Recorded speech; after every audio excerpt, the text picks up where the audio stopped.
ઘણા બધા ખેડૂત મિત્રોને એવું થતું હશે કે પરાશરાભાઈએ કપાસ વેચી નાખ્યો એટલે કપાસ બજારના વિડીયો હવે સમયસર નહીં મળે, પરંતુ ખેડૂત મિત્રો અમારી પાસે સમય હશે તો ચોક્કસ તમારા સુધી પહોંચાડવાનો પ્રયાસ ચોક્કસ કપાસના ભાવના, કપાસના બજારને લગતા, વાયદા બજારને લગતી માહિતી તમારા સુધી પહોંચાડવાનો પ્રયાસ અમે કરશું જ. ઘણા બધા ખેડૂત મિત્રોની કોમેન્ટ આવી કે ખૂબ સારું કર્યું, ઘણા બધા ખેડૂત મિત્રોએ કહ્યું કે ધીરજ રાખજો, પરંતુ હવે અમને એવું લાગ્યું કે અમારી રેન્જ આવી ગઈ છે અને ખૂબ સારા એવા ભાવ છે તે આ વર્ષે બજાર પેરેટીએ મળેલા છે, એટલા માટે કપાસ છે તે અમે ખેડૂત મિત્રો 1550માં ઘરે બેઠા આજે વેચી નાખેલો છે. આપણે જે 4-5 કલાક અગાઉ વિડીયો મૂકેલો તેમાં જાણ કરી જ દીધી છે, છતાં પણ નવા ખેડૂત મિત્રો હોય તો તેમનું ધ્યાન દોરાય એટલા માટે આપણે ફરી યાદ દેવડાવીએ છીએ કે અમે 1550માં ઘરે બેઠા આજે કપાસનું વેચાણ કરેલું છે. આજે તારીખ 28/4/2025ના રોજ ગુજરાતના અલગ અલગ વિસ્તારોમાં કપાસના 20 કિલોના ઊંચામાં ઊંચા ભાવ માણાવદર 1610, બોટાદ 1584, અમરેલી 1561, ભાવનગર 1515, ગોંડલ 1551, પાટણ 1595, જામનગર 1480, ઉનાવા 1567, જસદણ 1550, વિસનગર 1591.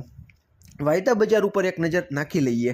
અત્યારે 8:58 આસપાસ ન્યૂયોર્ક કોટન વાયદો જુલાઈ 2025નો 1.28 જેટલો ઘટીને 67.52 સેન્ટની આસપાસ ચાલી રહ્યો છે.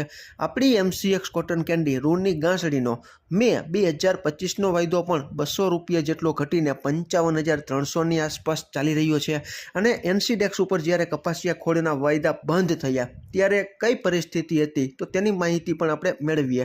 NCDEX ઉપરનો કોકુડકલ કપાસિયા ખોળનો મે 2025નો વાયદો જ્યારે બંધ થયો ત્યારે 42 રૂપિયા જેટલો ઘટીને 2933 અને જૂન 2025નો કપાસિયા ખોળનો વાયદો 36 રૂપિયા જેટલો ઘટીને 2960ની આસપાસ બંધ આવેલો છે.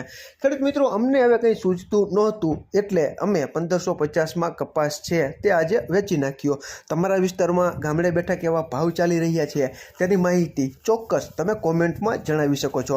એવું માનવાની બિલકુલ જરૂર નથી કે પરાશરાભાઈએ કપાસ વેચી નાખ્યો એટલે બજાર ઘટશે, કારણ કે બજાર આપણે કોઈ નથી ચલાવતા. બજાર હંમેશા માંગ અને પુરવઠા ઉપર ચાલતી હોય છે, એટલે તમારે તમારા ખુદના ભરોસે આર્થિક જોખમ સહન કરવાની શક્તિને ધ્યાનમાં રાખીને જ કપાસ રાખવો કે વેચી નાખવો તેનો સંપૂર્ણ નિર્ણય તમારા ભરોસે તમે લઈ શકો છો. આમાં ક્યાંય ભૂલ હોય અને તમારી પાસે નવી અપડેટ હોય તો ચોક્કસ તમે કોમેન્ટમાં જણાવી શકો છો. આભાર ખેડૂત મિત્રો.